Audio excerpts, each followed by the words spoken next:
Good morning mga kaberks.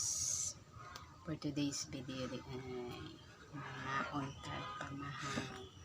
Ang sud ano ko karong adlaw itlog na po balik-balik.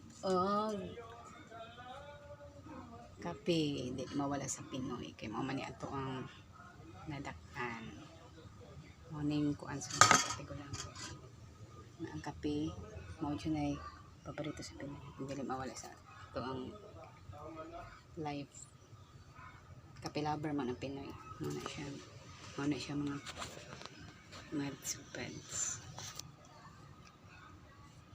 God bless ay sa tanan. Happy blessed Tuesday. Pangaon na din mo mga kaberks. Sa po din sud andi. Kaon na mo para dito mga brother.